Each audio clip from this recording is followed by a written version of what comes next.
Welcome to Learn to Quiltworx with certified instructor Vita Anderson.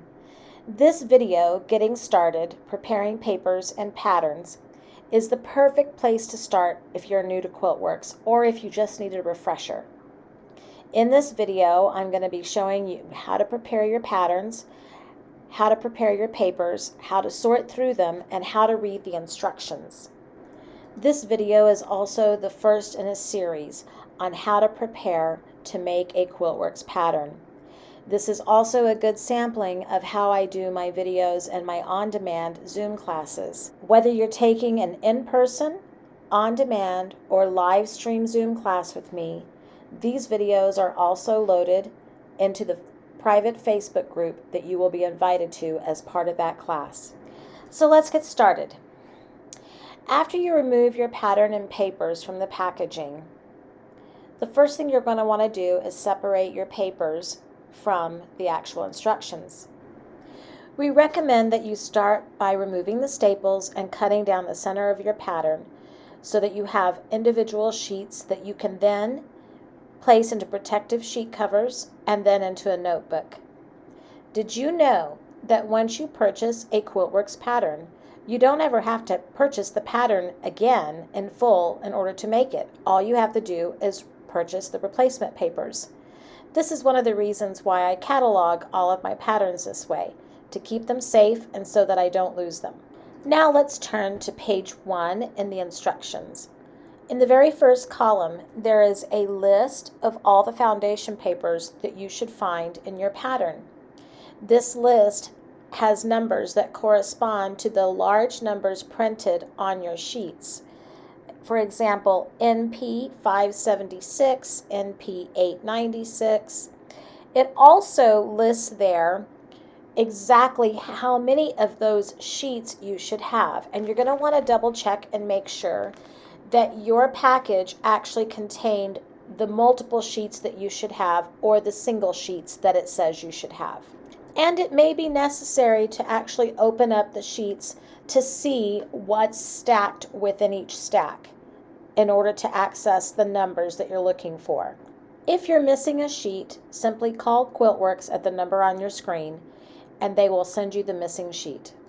Also located on page 1 is a scan code, as well as a scan code on the very back of your pattern. Under that scan code is a print date. That is the actual print date of your pattern. By simply scanning the code, it will take you to the Quiltworx website landing page for the specific pattern that you're scanning for. If you scroll down the page, on the right-hand side, there is a list of corrections. You can check the dates of the last corrections, and if the last correction came after the print date of your specific pattern, click the correction, scroll the PDF until you see the red correction. Then you can copy that correction to your pattern page. And if there are no corrections, then you're good to go. So now let's take a look at our sheets. You'll notice on your foundation sheets that some of them are labeled units and some of them are labeled templates. Your units are what we're going to be sewing our fabric to in order to create our quilt blocks or our quilt pieces. And the templates are what we're going to be using in order to cut our fabrics the shapes that they need to be in order to do our foundation paper piecing. The sheets labeled LP with a number after them are the layout sheets. These sheets show exploded layouts of how your quilt pieces are going to be put together in the final assembly process. A bonus and very helpful step is to go through your pattern and highlight every group change, and then also the list of bags that you're going to need and what units and templates need to go in those bags. Then I also highlight the foundation paper numbers so that I can find those specific papers and begin building my bags. Next, you can work your way through the pattern group by group, pulling the sheets that you need that are listed there for that group and begin cutting your templates and your units. You're going to want to cut neatly, about 1/8 to 1/4 of an inch away from the solid lines on each of your units and templates. Some of your templates are going to have sub-cutting numbered lines. Do not cut these at this point. You're only cutting around the outer perimeter of each template and each unit. The Quiltworx curved diamond ruler is a handy tool to have in order to stabilize your cutting of any curved units or curved templates.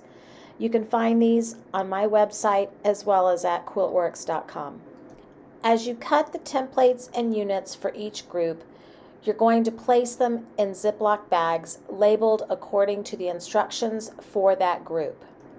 Take care in reading your template numbers to make sure that you're placing the right templates with the right units in the right bags.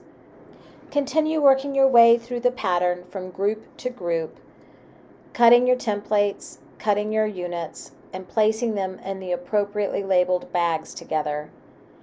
Once you've completed this process, you're ready to move on to the second video, cutting your fabrics. If you found this video helpful, please like and share on Facebook and follow me at Learn to Quiltworx on Facebook as well as Instagram and YouTube for more videos. Happy quilting!